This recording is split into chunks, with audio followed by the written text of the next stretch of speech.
Good morning, children. So hope all are fine, all are well. So this is the continuation of the chapter, that is weather and climate. So the last subtopic, this is under the chapter, the weather and the climate, and this is the last subtopic, that is the frigid zone. Okay. Hope you must have understood the meaning of temperate zone, which I had explained in the earlier class, right? Along with the diagram, right? I had drawn a diagram also showing how they get the slanting rays of the sun in a particular zones, right? Now, today we will study about the frigid zone. Okay. Now, what is frigid zone? The polar regions are called frigid zone, okay, of the earth.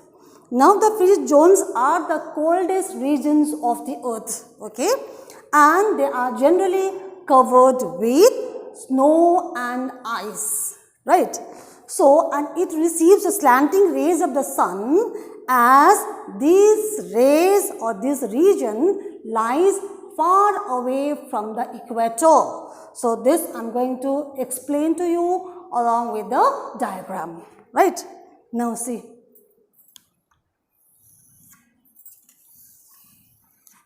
This is the earth,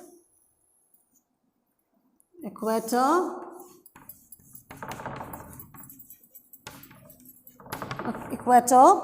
and see this region, this is called frigid zone. This is North Pole, and just below it is South Pole. Okay. Now see here. This is frigid zone. This part or this region is frigid zone. Okay. Just below frigid zone we have Arctic Circle.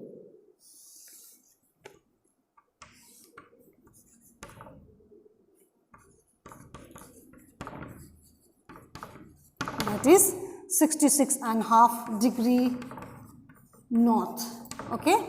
Now, I'm just teaching you only frigid zone today, okay. So, equator just below towards the South Pole, again it has frigid zone. This part is called frigid zone, and on the top of frigid zone we have Antarctic Circle, okay. Antarctic Circle.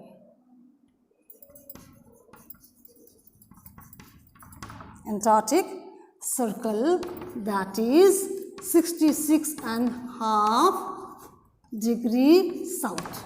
Okay. Now, so these are the two regions. These are the two regions which is known as frigid zone, and this is the coldest region of the earth. And see how they get the rays. They get the slanting rays of the sun, right? So they are getting the slanting rays of the sun. Rays of the sun, okay. And here also they get slanting rays. They get slanting rays of the sun. Here this side also they get the slanting rays of the sun, right.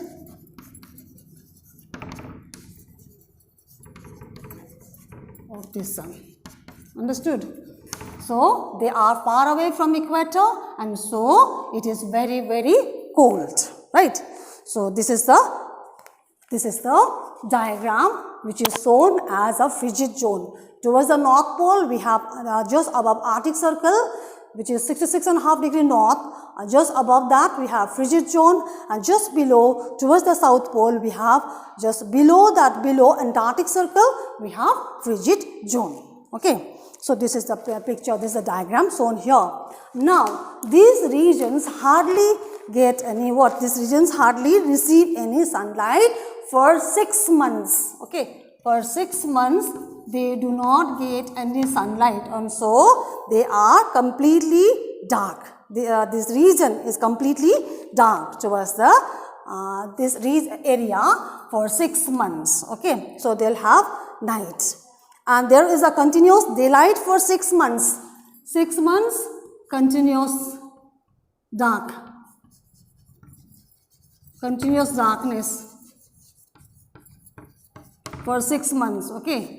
And For 6 months, another 6 months, we have got 12 months in a year, so another 6 months, it is continuous daylight. Continuous daylight. Okay. So there is a daylight for continuous 6 months and night for continuous 6 months. So this is about the frigid zone. Now there is hardly any crops grown, understood? And so it is scarcely populated region. What do you mean by scarcely populated region? S-C-A-R-C-E-L-Y. Scarcely means thinly populated region. Okay. So this is a new word for you. So this is scarcely means thinly populated area. This is thinly populated area. And some animals like polar bears are found in Arctic Circle. In Arctic Circle, you will find polar bear. Okay? Polar bears are found in this region, in the Arctic Circle. And birds like penguins are found in Antarctic Circle. In Antarctica, penguins are found. Birds like penguins. And animals. These are the animals and birds found in the Arctic and Antarctic Circle. Again I repeat, in the Arctic Circle, polar bears are found, and in Antarctic Circle, birds like penguins are found in this region. And there are some areas near the poles which remains permanently frozen all through the year. They are called polar ice caps. Okay. So some reason they are completely frozen or permanently frozen. These are called polar ice caps. Okay. So these are called polar ice caps. And one more thing that is most surprising thing, one more thing occurs in the polar regions are a very beautiful phenomena occur in the night sky of frigid zones. When bands of green and red lights lit up or light up the sky and change their forms. Okay. So bands of red and green and what? Green and bands of green and red lights are lighted. Okay. So and they change their forms. So this is called aurora borealis. Okay. That's called aurora borealis in northern polar regions. And towards the southern polar regions, there is aurora australis. Okay. Aurora australis in the southern polar regions, and in the northern polar regions, we have aurora borealis in northern polar regions. Okay. That is aurora polaris. A-U-R. The spelling is A-U-R-O-R-A. Aurora borealis. Borealis are formed in the northern polar region. Okay. And towards the southern polar region, we have what? You'll see aurora australis.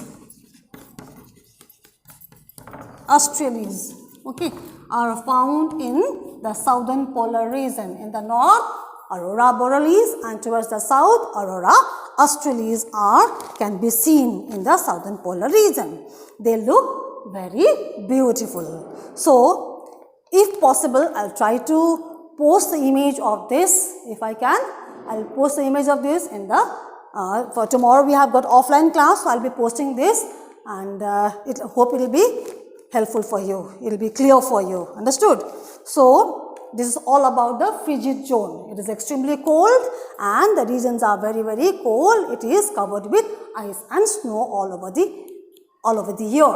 Okay, so this is all about the frigid zone. So if there's any doubt, any queries, want to ask any questions, you can ask me in my personal number. Okay, now this is the end of the chapter, that is weather and climate. Okay, we had finished the chapter that is weather and climate. So in the next class we'll be starting the new chapter. I'll let you know for that. Understood? So we'll be starting the exercise work from here. So what you can do today is you can just read the chapter thoroughly. Just go through the chapter thoroughly. If there's any doubt, you can just ask me, right? And the next one is that just try to draw these diagrams, okay, in a very simple way. You don't have to make it complicated. Just how I have drawn here, you can draw in the same way.